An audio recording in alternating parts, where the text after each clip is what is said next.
नमस्कार। कहानी बैरल में आपका स्वागत है। लीजिए पेश है सूर्यकांत त्रिपाठी निराला द्वारा लिखित उपन्यास चोटी की पकड़ भाग 5। जटाशंकर फौजी आदमी थे, धोखे पर धोखा खा चुके थे।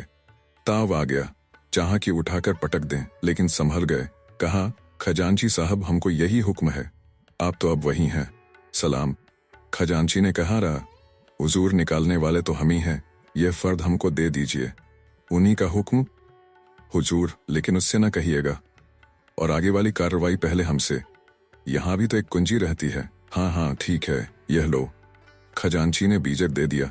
देना नहीं चाहते, हाथ कांपा, पर कांटा ऐसा ही था। सोचा रुपए इसी ने निकाले हैं, 2 आदमियों के सामने कहला लेना है। जटाशंकर ने बीजक लेकर कहा, इसकी बात उससे मत कहिएगा, नहीं तो हम पकड़ जाएंगे। उससे यह मालूम कीजिए कि कहाँ रखा है। आपसे कह देते हैं कि निकाल कर हमने दिए, तो वे पहुंच गए। कितने लिखे हैं बताइए, नहीं तो हमें पकड़वाना पड़ेगा। 2,13,000। जमादार, बहुत नाजुक मामला है, भेद न खुले। तुम्हें भी मिलेगा, आगे वाली लीपापोती भी हमें मालूम होनी चाहिए। रुपया रखा कहाँ है पूछ लीजिएगा, नहीं तो हम पूछवाएंगे। कल हुजूर इसी वक्त खजाने में तशरीफ ले आने की मेहरबानी करें, नहीं तो रा के पास मामला दायर होगा। खूब ख्याल रहे, बीजक दिखाकर इसका हाल किसी से कहिएगा तो बचिएगा नहीं। हम ही आप तक इसका भेद है। यतेन तुम भी इसका जिक्र न करना। हुजूर का मामला जिक्र किससे किया जाएगा? जमादार राजा को संबोधन कर रहे थे। खोदा बख्श अपने को समझते थे। सलाम करके जमादार वापस आए। खजांची आगे बढ़े।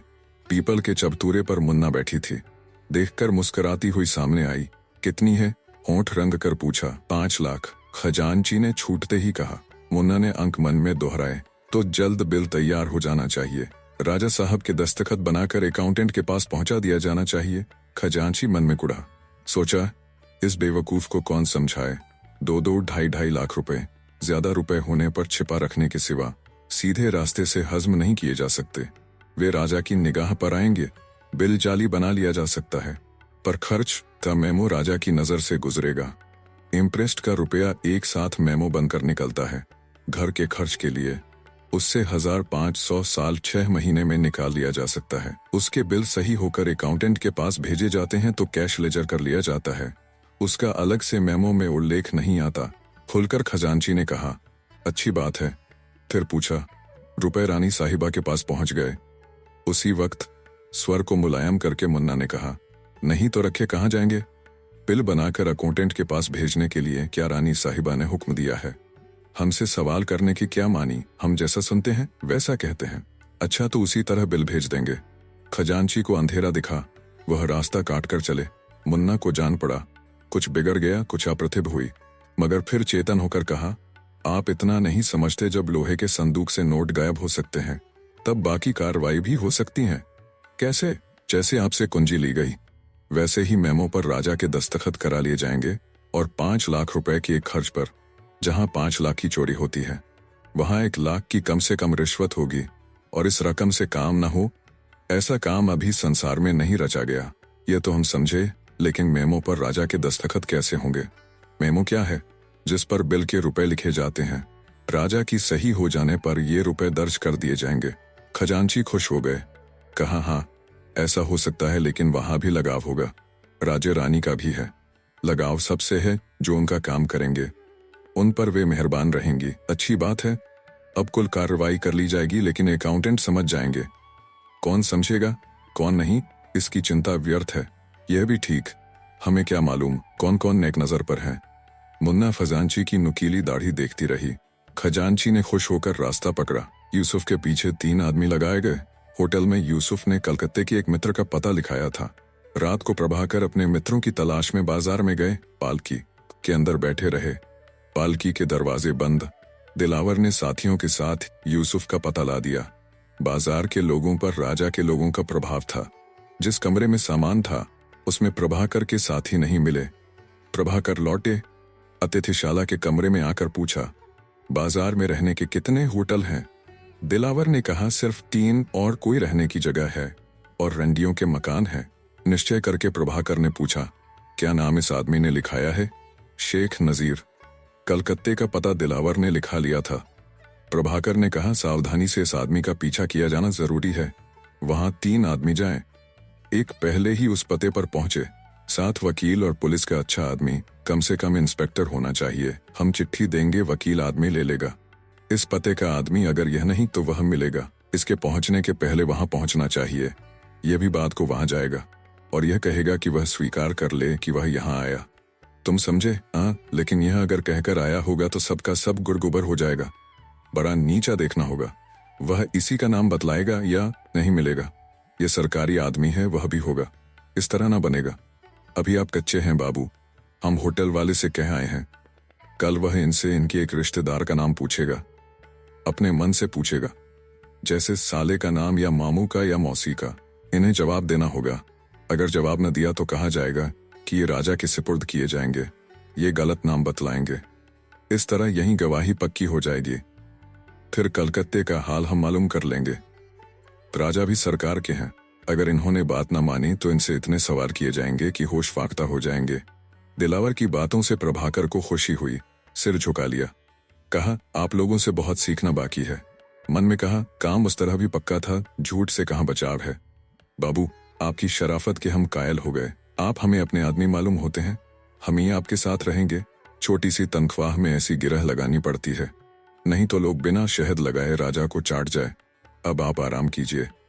प्रभाकर लेटे। रात का तीसरा पहर बीत रहा था। सवेरे होटल वाले ने यूसुफ से एक रिश्तेदार का नाम पूछा। यूसुफ चौकन्ने हुए, मगर मामला तूड़ पकड़ जाएगा सोचकर अपने रिश्तेदार का नाम बतलाया। होटल वाले ने यूसुफ के दस्तखत कराए। यूसुफ ने बिगाड़कर दस्तखत कर दिए। फिर कलकत्ते वाले जहाज के लिए रवाना हुए। खबर लेकर उनके पीछे 3 आदमी लगे। बहुत से यात्री थे। उन्हें मालूम नहीं हो सका कौन उनकी गर्दन नाप रहा है। कलकत्ते में उतरने के साथ उन्होंने अपने नाम के साथ जो पता लिखा था उस पर पहुंचने के लिए एक आदमी तीर की तरह छूटा। पहले दर्जे की बग्घी किराए की और जल्द चलने के लिए कहा। उसके 2 साथी रास्ते पर यूसुफ को तीसरे दर्जे की टूटी बग्घी ठहराते हुए देखकर पूछताछ करने लगे। कहाँ जाना है जनाब? कहाँ से तशरीफ ले आए? मतलब जवाब लेना नहीं, रोके रहना था। यूसुफ सस्ते भाव चढ़ना चाहते थे, जल्दबाजी नहीं की। एक बग्घी वाले से तय न हुआ, दूसरे के पास चले। आगंतुकों ने स्थान का नाम न सुना था। जरा देर करके आए थे, वे दूसरे के पास गए। साथ साथ यह भी गए। यूसुफ ने कहा, तालतला? हाँ बाबू, बग्घी वाले ने जवाब दिया। क्या लोगे? 1.5 रुपया। वह क्या है? थोड़ी दूर पर 1.5 रुपया बहुत है। ठीक ठीक बतलाओ। अरे साहब, हम भी साथ हो जाएंगे। क्या बुरा है? तय कर लीजिए। आप बड़े आदमी हैं, पीछे बैठिए। हम आगे पिछोड़े रहेंगे। आधा आप दीजिए, आधा हम। बात यूसुफ को जंच गई। पूछा, आप लोग भी वहीं चलेंगे? जी हाँ, एक ने कहा, कुछ दूर और चलना है, पैदल चले जाएंगे। कहाँ से आ रहे हैं? उलूबड़िया से। एक साथी मुसलमान था। यूसुफ मान गए। गाड़ी तय की। 1.25 रुपए की ठहरी। तीनों बैठे। मुसलमान दोस्त असल में हिंदू था। फ्रेंचे कर दाढ़ी रखाए हुए चुपचाप बैठ रहे। गाड़ी चलती गई। पहले के गए हुए आदमी ने राज ले लिया। यूसुफ उससे कहकर नहीं गए, बतलाने जा रहे थे। राज लेकर और यह कहकर आप फंसाए गए हैं अपने किसी दोस्त से। उन्होंने अपने नाम की जगह आपका नाम लिखाया रहे और किसी मामले में फंस गए हैं। मगर आप हमारे पूछने का राज उन्हें न दीजिएगा। वे कहाँ गए थे, क्यों गए थे, किससे किससे मिले थे, आगे का क्या इरादा है, उनसे दोस्त की हैसियत से मालूम करके हमें बतला दीजिएगा तो बच जाइएगा। कुछ फायदा भी होगा। वे कोई हूँ, एक आदमी है, अपने को पहले बचाएंगे। सरकारी आदमी खास तौर से आपको फंसा देंगे और खुद पर मारकर अलग हो जाएंगे। याद रखिएगा, हम आपसे फिर मिलेंगे। यह कहकर वह आदमी अलग हो गया। दूर चलकर खड़ा हुआ। बातचीत हो चुकी थी कि यह आदमी अगर उधर जाएगा तो पीछा करने वाले साथी 2 घंटे के अंदर उस जगह पहुंच जाएंगे। यह साथी 2 घंटे तक प्रतीक्षा करेगा। यह पढ़ा लिखा मुसलमान था। यूसुफ तालतल्ले पहुंचे। गाड़ी रोकी। दोनों साथी आधा दाम देकर उतर पड़े और सलाम वालेकुम करके चल दिए। तीसरा साथी प्रतीक्षा कर रहा था।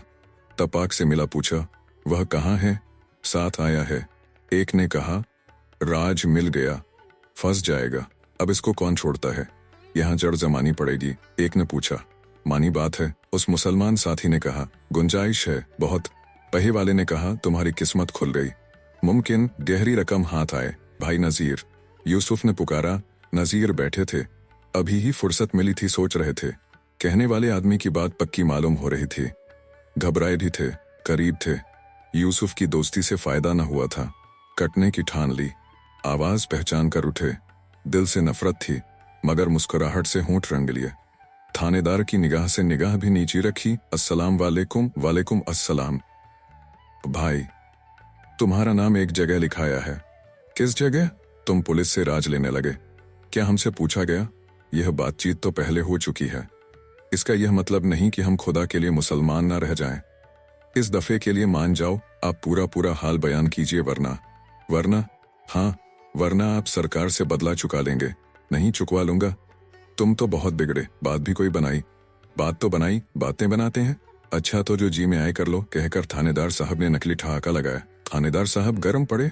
कहा, ऐसा भी होगा कि हम तुम्हारा दिल देख रहे हों और असलियत कुछ हो ही नहीं। मुमकिन। नजीर के स्वर में निवेदन ना था। अच्छा तो आखिरी बात, अगर आप नहीं माने तो आज ही आपका चालान करा दूंगा। नजीर घबराए। कहा, हमारी बात और हमें मालूम भी ना हो, क्या तमाशा है? अच्छा तो आप तैयार रहिए। आप भी तैयार रहिए। थानेदार घबराए। अजीजी से कहा, पुलिस राज दे देती है तो उसका बल घट जाता है, काम हासिल नहीं होता। आप मान जाइएगा तो वक्त पर मीठा फल खाने को मिलेगा, नहीं माने तो हाथ मलते रह जाइएगा। पर हमें मालूम कर लेना है। यूसुफ हार गए। कहा, हम एक जगह गए थे जहां आपका नाम हमने लिखाया है। फिर न बताया कहाँ गए थे। यूसुफ ने एक दूसरी जगह का नाम बताया। कहा, सरकारी काम था। आप ऐसा कहते हैं तो हमारी छाती दूनी हो जाती है। फिर और कुछ नहीं, यह याद रहे कि तुम्हारे मामू के 3 लड़के हैं, यह भी लिखाया है। मेरे तो मामू ही नहीं, खुदा के फजल से अब्बा जान के सालियां 4 थीं, साला एक भी नहीं। आपको हम बचाए हुए हैं, यह आप समझे या नहीं? हाँ, यह तो है। और आप नहीं गए, यह भी साबित है। हाँ, यह भी। आपको जिल्लत गवारा करनी पड़ी, इसका हमको अफसोस है। नजीर सिर झुकाए खड़े रहे। यूसुफ गाड़ी खड़ी करके आए थे, उधर को चले।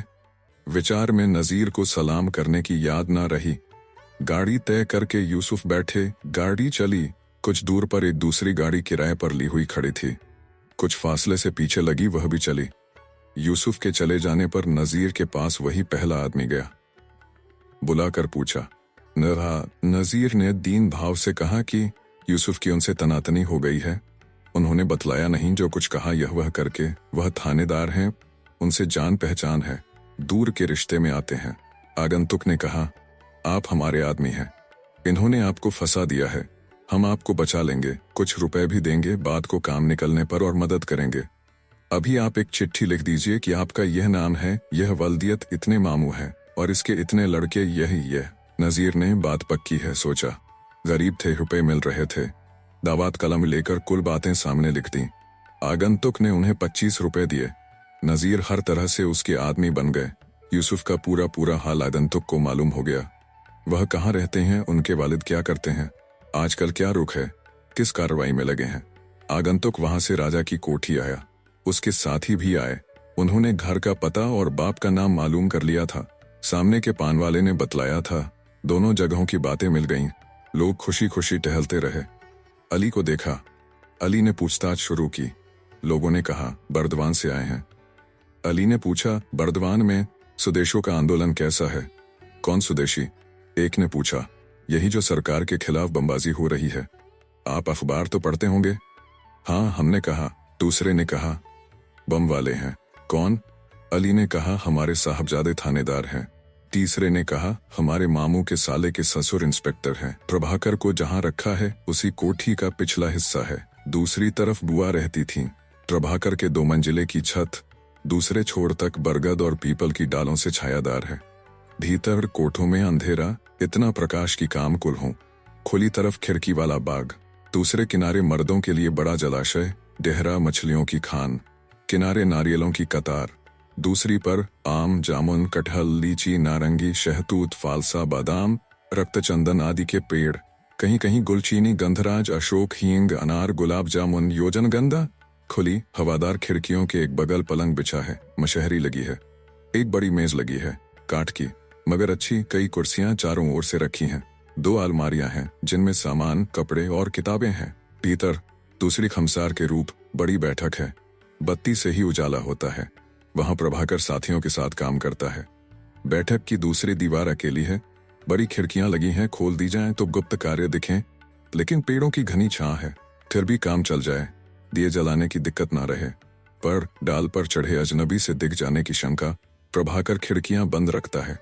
जीने की तरफ के पहरे से एक दूसरे आंगन के बरामदे से आने जाने का रास्ता है। प्रभाकर के कमरे के छोर से तालाब को निकलने का एक बाहरी जीना है। पहले नीचे और ऊपर के दरवाजों में ताले पड़े रहते थे, लोहे के पात जड़े बाहर वाले और काठ के भीतर वाले में। यह उसका एकांत रास्ता है। घिर जाने पर पहरे वाले जीने से उतरने का दूसरा रास्ता है। फिर कई तरफ फूटी दालाने, आंगन से आंगन को चलने वाली है वास निर्जन। निकलने और बैठने की राहें प्रभाकर देख चुका। सरोवर के दूसरी ओर मर्दाना बाग है जिसमें 3000 पेड़, गढ़ की दीवार के दूसरी तरफ गांव का रास्ता निर्जन, और भी राहें हैं। इससे वह एक रोज बाहर के लिए निकल चुका है। राजपुर बड़ा गांव केंद्र है, चरखे और करघे का काम होता है। जनता और जुलाहों में प्रचार भी। सभी कमकरों का दिल बढ़ा हुआ। स्वदेशी प्रचार के गीत गाते हुए, काम करते हुए प्रभाकर का व्याख्यान हुआ। निरीक्षक जैसे गए थे, बहुत से दूसरे केंद्र गए। फिर कलकत्ता चलने का बहाना बनाकर लौटे और रात को अपने प्रासाद वास पर आए। बंगाल और सारे देश में आंदोलन की चर्चा है। सैकड़ों की प्रांत में फैले हुए संगठन और व्याख्यान और काम करते चले। विदेशी का बहिष्कार जोरों पर, जगह जगह युगांतर की छिपकर बातें, सुरेंद्रनाथ और विपिन चंद्र के व्याख्यानों की तारीफ। अखबार रंगे हुए वंदे मातरम का पहला समस्वर आकाश को चीरता हुआ। गीत, भिन्न कवियों गायकों के भी संगठन, काम, दिन रात काम, एक लगन। प्रभाकर नहाने चला। सरोवर पर पक्के घाट हैं। लंबान की दोनों पंक्तियों के बीचों बीच दूसरा घाट निकट है। एकांत रहता है। कोठी के पिछले छोर से दूसरी तरफ वाला घाट निकट पड़ता है। प्रभाकर उसी में नहाता है। कोठी के सदर फाटक की बगल में सरोवर का राजघाट है। उसमें लोग आते जाते हैं। दोनों घाटों के चारों ओर मौलसरी के पेड़ लगे हैं और काफी पुराने हो चुके हैं। बड़ी घनी छाया है। वैसी ही ठंडक भी। प्रभाकर ने डुबकियां लगाकर स्नान किया। भीगे अंगोछे से बदन मला, हाथ पैर रगड़े, कुल्ले किए। कुछ तैरा, कुछ खेला, कुछ खेला, इधर उधर के दृश्य देखे। पानी से भीगी पलकों से कैसे दिखते हैं। फिर निकलकर धोती बदली, धोती धोई और निचोड़कर गीली धोती और तौलिया लेकर चला। खजांची, खुदाबख्श, मुन्ना और जटाशंकर के पेट में पानी था। तीनों ने बचत सोची। तीनों के हाथ में पकड़ है। जटाशंकर से मिलने का वक्त आया। खजांची कलकत्ता और राजधानी एक किए हुए हैं। दोपहर का समय, किरणों की जवानी है, हरियाली का निखार। मुन्ना कोठी की बगल वाले रास्ते से गुजर रही है। रुपया रखा है, दूर से निगरानी रखती है। कई दफे वह अंधेरी कोठरी देखती है। सदर की तरफ वाले घाट की बगल से किनारे किनारे जो सड़क दूसरे घाट को जाती है, उसी पर टहलती हुई प्रभाकर को दूसरे किनारे से कोठी की तरफ चलते, फिर कोठी के भीतर चले जाते देखा। पेड़ों की आड़ है और सिंहद्वार से दूर है। अंदर महल वाली दासी के लिए कोठी के दूसरे किनारे तक बढ़ जाना अंदेशे के वक्त स्वाभाविक है। उसकी प्रभाकर पर नजर पड़ी कि तेजी आई। चौकन्नी हुई, अपने में पूछा, किसी को उधर से जाते नहीं देखा? वहां जीना है नहीं मालूम, कभी गई नहीं। कोठी का उधर वाला हिस्सा नहीं दिखा। प्रभाकर को किनारे से भीतर जाते देखा। खजांची अभी नहीं आया, आएगा। कुछ ठहर कर चलेगी, राह पर मिलेगी। पूछना और काम लेना है। छिपी भी है, देखती भी है। यहाँ से सिंहद्वार और वह रास्ता नहीं देख पड़ता। अनुमान है वक्त पर लौट पड़ेगी। सजग है खजांची लौट ना जाए। खजांची बेचैन है, घटना घट चुकी। बीजक जमादार के हाथ पड़ा, पर्दा फाश हुआ। बंद गए। सरकारी आदमी की शरण ली, काम कर रखने की ठानी। इजाज से बातचीत करानी है, राज लेना है। निचले वर्ग की औरत से मदद चाहिए। मुन्ना आंख के सामने आई, सहारा मिला। आखिरी हिम्मत बांधी कि इस जाल से छुट जाएं। सरकार की शिरकत के ख्याल ने पाया जमाया। जटाशंकर से मिलना आवश्यक है। खजांची यथा समय आए। खजाने की तिजोरियां खोली, बीजक देखे। जटाशंकर भी खड़े हुए देखते रहे। चपरासी के संदूक बंद करने पर खजांची से जटाशंकर ने पूछा, ठीक है, ठीक है, गंभीर प्रसन्नता से खजांची ने कहा। जटाशंकर सिपाही की गवाही तैयार कर रहे हैं। दोस्ती रही लेकिन बीजक छिन गया है। बस नहीं, फंसे हैं। बचकर चले। जमादार काम ले गए। खजांची से उतरते उतरते न सहा गया। कहा, जमादार, क्या यह गवाही अलग से पेश होगी? सिपाही समझ गया, पूछा, कैसी गवाही? बातें इधर उधर सुन चुका था। खजाने की बातचीत ने जड़ जमा दी। खजांची के सामने सिपाही ने कहा, मैं समझ गया। तेज पड़कर खजांची ने कहा, नहीं सुना? हमने कहा, ठीक है, बाद वाली बातें भी। सिपाही ने फिर सवाल किया। जमादार ने कहा, हम सधे होते तो पूछते क्यों, सवाल मत करो। मगर सिपाही का भूत न उतरा, शंका समाधान न हुआ, छुटकारा भी न था। खजांची ने निकलते हुए धीरज दिया, सब लोग एक ही राह से गुजरेंगे, जहां आपकी गवाही होगी वहां हम भी होंगे। सिपाही खड़ा रहा। जमादार और खजांची साथ निकले, रास्ते रास्ते निकल गए। सिंहद्वार वाले घाट से कुछ फासले पर एक कुंज में बातचीत करने लगे। मुन्ना ने देखा, छिपकर बातचीत सुनने के लिए रास्ते के किनारे की मेहंदी की पेड़ों से बचती हुई पास पहुंची। खजांची से मिलने का मुकाम कुछ आगे है। जटाशंकर की नाड़ी छूट रही थी। पूछा, क्या खबर है? खजांची ने कहा, अभी 2 रोज मत बोलो, तब तो हमारी नौकरी चली जाएगी, तब और नहीं बचेगी। पहले की बातें भी हमसे बताओ। आप ये बताइए कि आगे की कार्रवाई क्या होगी? जटाशंकर ने पूछा। मुन्ना समझ गई, इन दोनों का मेल मिल चुका है। कारण समझ में ना आया। जमादार के रिपोर्ट करने के विचार से डरी, पर जमी बैठी रही। अभी कुछ नहीं कहा जा सकता जमादार। खजांची ने लाचार होकर कहा, अब हमारे मान की बात नहीं जमादार, सिर्फ इस कोठे का धान उस कोठे गया है, दबा जाओ। दबा कहाँ से जाए? जमादार रिपोर्ट न कर दे, इस डर से मुन्ना निकली। मिलने की ठानी, मेहंदी के किनारे से सड़क पर आ गई। एकाएक उसके पहुंचने पर दोनों त्रस्त हुए। उसने कहा, सिपाही की ओर से मेरी गवाही होगी।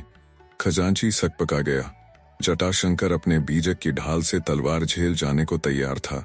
मुन्ना ने कहा, मेरा हाल दोनों को मालूम है। हम तीनों का मिलना था, क्योंकि रानी जी हैं। रानी और राजा मिल गए, रुपया हम ही लोगों में है, हम ही लोगों का है। मिल्लत से चलना है, क्योंकि हमको बचना है। सिपाही को हम समझा लेंगे। क्या कहते हो जमादार? जमादार का बीजक बल घट रहा था, चुपचाप खड़े थे। मुन्ना ने सोचा, पर्दाफाश हुआ तो बुरी हालत होगी, रिश्वत दे दी जाएगी तो अभी मामला दबा रहेगा। कहा, रानी जी जल्द आजकल में रुपया देने वाली हैं। आप लोग रानी के तरफदार रहिए। यह काम इसीलिए किया गया है, राजा के कान में बात पड़ जाएगी तो बांसों पानी चढ़ेगा, मामला बहुत बढ़ेगा, नौकरियां जाएंगी। पुलिस के हाथ गया तो सजा की नौबत आएगी। हम ही लोग बंधेंगे, रानी और राजा को कुछ नहीं होगा। संगठन रहेगा तो मजे में चलेंगे। क्या कहते हैं? इससे अच्छी और कौन सी बात है? जटाशंकर ने भी खजांची की बात दोहराई। मुन्ना ने कहा, जमादार अब तुम चलो, उस सिपाही से मैं बातचीत कर लूंगी। यह बात हम तीनों की रही, रानी साहिबा से तुम मिल नहीं सकते। जमादार चलने को ना हुए, फिर कुछ कहना चाहा। मुन्ना ने बीच में खुलकर कहा, अब चलो जल्द, यह मालूम नहीं ये रानी साहिबा के क्या हैं और होंगे। जटाशंकर चले। रास्ते पर सोचा, राजा को बीजक लेकर न दिखाएं, पहले का हाल कहना होगा, नहीं मालूम मामला पलटा खाए। जाने दिया जाए। खजांची और मुन्ना पीपल के पास गए। खजांची ने गंभीर होकर कहा, जबकि हमने काम कर दिया है, एक काम हमारा तुम कर दो या रकम वापस करो। अब बात दो की नहीं रही। मुन्ना, कौन सा काम है? पहले हम बता दें, तुम्हारा हमारा फायदा कहाँ है? हमको नहीं मालूम। रुपयों का तुमने क्या किया? ये बता सकते हैं कि जिनकी वजह इतना रुपया निकाल सकती हो, उनसे सरकार बड़ी है, वहां से और फायदा उठा सकती हो। अगर हमारी बात पर ना आई तो मजबूरन यह राज सरकारी आदमी को देना होगा, नहीं तो बचत नहीं। जिसके पास रुपया है चोर साबित होगा। सरकार आसानी से पता लगा लेगी रुपया रानी के पास है या नहीं। अगर न निकला तो तुम्हारा क्या हाल होगा, समझ लो। इस मामले को लेकर सरकार के पास हमारे जाने के यही माने होते हैं कि हमारा कसूर नहीं, ताली चुराई गई। यह कौन कहता है कि नहीं चुराई गई? कहो, मैं भी कहूँ, हाँ लेकिन मैंने चुराई, यह तुम्हें कैसे मालूम हुआ? कैसे कहोगे? फला ने चुराई। सुनो, तिजोरी के फिर से खुलने का सबूत गुजर चुका है, इतने उड़ा के न बनो। तुम नप चुके। मेरी के मानी रानी की पकड़ है और तुम्हारी बचत के लिए सरकार की। क्या रानी अपना सत्यानाश करा लेंगी? तुमसे पहले यहाँ दगेगी। यहीं रहना है। इस आग से सारा खानदान जल जाएगा, फिर माने रहने पर वह हासिल हो सकता है। रुपए खैर मिलेंगे ही, काम भी संवार दिया जा सकता है। यह सही है, पर तुम्हारी भी पैठ होगी, और ऐसी जो हमसे नहीं हो सकती। सरकार की तरफ से उधर की बातें तुम ही से ली जाएंगी, तुम्हारे सीधे ताल्लुकात होंगे। सिर्फ यह है कि यह काम हमसे सुनकर तुम्हें करना है, फिर हम सरकार के आदमी से तुम्हारा हाल कहेंगे, वहां का कोई तुमसे पूछेगा, संबंध हो जाएगा। इस तरह संबंध नहीं होता, वह कौन सा काम है? इजाज से कुछ पूछना है। हाँ, हमारा फायदा है, यह तुम्हारी समझ में आ जाए तो गुल खिल जाए। तुमसे तुम्हारे आदमी उठेंगे। तुम्हें यहाँ से कहाँ तक बढ़ना है? जमींदार तुम्हारे हमारे आदमी नहीं। हम मुसलमान पहले ऐसे थे जैसे अंग्रेज, अब रैयत की रैयत है। माली हालत हमारी तुम्हारी एक है। सरकार बंगाल के 2 टुकड़े कर रही है। इससे तुमको और हमको फायदा होगा। यहाँ जमींदार की जड़ हिलेगी, यानी रैयत को फायदा होगा। इस काम में सरकार की मदद करनी है। मुन्ना पर असर पड़ा। जिससे जाति भर का भला हो वह काम सरकार ही कर सकती है। जाति प्रथा की सताई मुन्ना का कलेजा डोला। चप्त किए खड़ी रही चपल अपड़ औरत। फंसकर कहाँ तक बहती है देखने की उमंग आई। पूछा, एजाज से क्या पूछना है? एजाज से आजकल में मिलकर पूछ लो क्या हालात हैं, लौट कर जवाब दे जाओ। मुन्ना सहमत हुई। खजांची मन में सोचता हुआ बढ़ा कि रुपए रानी को दिए गए या नहीं। दाल के सैकड़ों हाथों ने मुन्ना पर फल रखे। चली जा रही थी, पराग झरे, ढौरे गूंजे, तरह तरह की चिड़ियों की सुरीली चहक सुन पड़ी। दोपहर के सन्नाटे के साथ मौसम की मिठास। फिर प्रभाकर याद आया। दूर से घुसते देखा है। कोठी में रहता है, कौन है? मुन्ना धीरे धीरे वहीं चली। कोठी की बगल से जाने वाला रास्ता सुनसान रहता है। आदमी इक्के दुक्के। मुन्ना जीने के पास खड़ी हुई। जहां से आए थे वहां के लिए अनुमान किया और घाट की तरफ चली। नजर उठाकर इस हिस्से की बनावट देखती हुई। बुआ वाले बाग के सामने 2 मंजिला है। निकलने का दूसरा जीना है, बाग में जाने का जीना नहीं। उसी राह जाना पड़ता है। नीचे वाली मंजिल में पुरानी चीजें कुफल में रखी हैं। कोई राह नहीं। एक अंधेरी कोठरी है। एक तरफ का दरवाजा टूटा है, उसको बाग का हिस्सा समझ सकते हैं। तालाब के किनारे की कोठी उसने नहीं देखी, यूं बहुत सा हिस्सा नहीं देखा। बागीचे की तरफ खुले कमरों को देखकर लौटी। उसको जान पड़ा सुनसान दिखता है, रहने की आहट नहीं मिलती। रहस्य से मुस्कुराकर सिंह द्वार लौटी। जमादार बैठे थे। मुन्ना को सुनाकर कहा, देखो रघुनाथ जी की क्या इच्छा है, हम अभी आते हैं। मुन्ना ने कहा, बस आज रानी जी का बदला चुका लिया जाए। कैसे? षड्यंत्र वाले की आवाज से पूछा। अभी आती हूँ, उसको चाहते तो नहीं? जमादार सन्न हो गए। मुन्ना ने जरा रुक कर पूछा, हम हो या वह? तुमको कौन पाता है, तुम्हारी चल रही है। फिर उसकी तरफ लपकना मत। मुन्नी घूमी, सिपाही भगता नहीं, जीत की जगह है। लेता है हमारी हो तो अपनी गर्दन न पाए देते हैं। त्योड़ी की ओट में खड़े जटाशंकर ने कहा। प्रेम की आंखों मुन्ना ने देखा। हम राह देख रहे थे, बता दो कितने की चोरी हुई? 5 लाख की। गलत है। मुन्ना ने जटाशंकर को देखा। जशकर हाथ पकड़कर कागजात के कमरे में ले गए। देर तक बातचीत की। हाल समझकर रुपए बताकर बीजक दे दिया। दोनों के गहरे संबंध हो गए। मुन्ना की निगाह नीली हो गई, चाल ढीली। चलकर महल वाले भीतरी तालाब में अच्छी तरह स्नान किया। गीली धोती से निकलकर बुआ के कमरे में गई। 1 बज चुका था। चटाई बिछाकर दोपहर की नींद ले रही थी। मुन्ना की थाली चूल्हे पर रखी हुई। भोजन करके चटाई बिछाकर लेटी। आंख लग गई। जब उठी, चुन्नी काम कर रही थी। बुआ लेटी हुई थी। बगल की दूसरी कोठरी में मौसी बैठी हुई खाने का मसाला तैयार कर रही थी। मुन्ना कुछ नोट ले आई, बरामदे पर गिने। 10 और 5 रुपए के पहचानती थी, ये थोड़े थे। जटाशंकर को एकांत में बुला ले गई और कहा, आज ही सिपाही इकट्ठे कर लेने हैं, बाजार चले जाओ। पुलिस के साफे वाला कपड़ा खरीद लो। सबको सिपाहियों की तरह पेश करना है कि बाहर के पहरे वाले न पहचान पाए। पहले रानी का बदला। राजा से जवाब तलब करा लूं, फिर खजांची की खबर लूं। उससे क्यों तन गई, कट गया। फिर फांसा, मैं फंसी। इसका काम करना है, मगर अकेली रही तो इसको अपने रास्ते न ला पाऊंगी। तुम्हारी मदद पार कर सकती है। तुम हमारा हाथ न छोड़ो। तुमसे दिल टूट चुका था, मगर तुमने डराकर भी बांध लिया। इस मामले में हम अकेले थे, अब 2-2 हैं। भेद किसी दिन खुलेगा, तब तक बच निकलना है या पुख्ता सूरत निकाल लेनी है। तुम हमसे मिले, खजांची से भी हमारा खजांची का यही हाल। हम एक दूसरे को फांसना भी चाहते हैं। खजांची सरकार की मदद लेगा। पहले हमको भेद बतला दिया होता तो न उधर का फंसना होता न इधर का। अब तो सारा संसार फंस गया। नहीं तो मतलब नहीं कट रहा था। रुपए रानी जी के पास नहीं, यह टेढ़ा है। टेढ़ा हो सीधा बचत न थी अगर तुम बीजक रख लेते। कहो बचत के लिए दे दिया? नहीं, मर्दानगी के लिए। मुन्ना बुआ के पास गई, बुलाकर बाग ले गई। सूरज नहीं डूबा। पेड़ों पर सुनहली किरणों का राज है। तेज हवा बह रही है। बुआ का शानदार आंचल उड़ रहा है। मुन्ना सिपाही या फौजी हिंदुस्तानी औरत की तरह दोनों खूंट कमर में खोसे हुए हैं। अनानास के झाड़ की बगल में मौलसिरी का बड़ा पेड़ है। तने के चारों ओर कमर भर ऊंचा पक्का गोल चबूतरा बंधा हुआ है। दाईं ओर कुछ दूर तालाब, पीछे और बाईं ओर ऊंची चारदीवार, सामने कोठी। वही जगह जहां प्रभाकर रहता है। मुन्ना देर तक बैठी हुई बरामदे पर आंख गड़ाए हुए बुआ को फूल पत्तियों की बातचीत में बहलाए रही। प्रभाकर के बरामदे पर एक चिड़िया न दिखी। बुआ से उसने कहा, कैसा समय है? बहुत अच्छा। क्या चाहता है जी? बहुत अच्छा। सबसे पहले क्या? हमको लाज लगती है।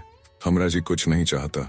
जब भाग फूट गया तब चाह कैसा, यह तो हमारे लिए भी है, लेकिन न जाने क्यों चाहना पड़ा, भाग को जगाना पड़ा। बुआ का ब्राह्मणत्व जोर मारने को था, मगर संभल गई। चाह जैसा कहा जाता है वैसा करती ही हूँ। हमको रानी जी की हैसियत से कहना पड़ता है। तुम ये समझ चुकी कि पीछा नहीं छूटता, तुमको ऐसा करना चाहिए कि पीछा छुड़ाकर मर्द भागे। अच्छा नहीं जान पड़ता, परमात्मा के घर जाना है। जी को बेपर्दगी पसंद नहीं, लाज बड़ी चीज है। दूसरा जबरदस्ती खोलता है तो बचाव की जगह रहती है। तुमने दिल दे दिया, यह दिल मर्द को न दो। लेने लगोगी तो मालूम होगा कि वह तुम्हारा नहीं, या तो वह तुम्हारा नहीं, या तो वह तुम पर है या तुम उस पर। आज तक मर्द को ही तुमने अपने ऊपर पाया होगा, अब उल्टा नजर आएगा। बचत की और जगह मिलेगी, मर्द झुका रहेगा। बुआ को बल मिला, पूछा क्या मर्द के पीछे लगना होगा? हाँ, और वह इतना बड़ा मर्द है कि यहाँ उससे बड़ा मर्द नहीं। वह कौन है? आप सुन रहे थे कहानी बैरल से सूर्यकांत त्रिपाठी निराला द्वारा लिखित उपन्यास चोटी की पकड़ भाग 5। वीडियो पसंद आया तो इसे लाइक करिए और चैनल को भी सब्सक्राइब कीजिए। धन्यवाद।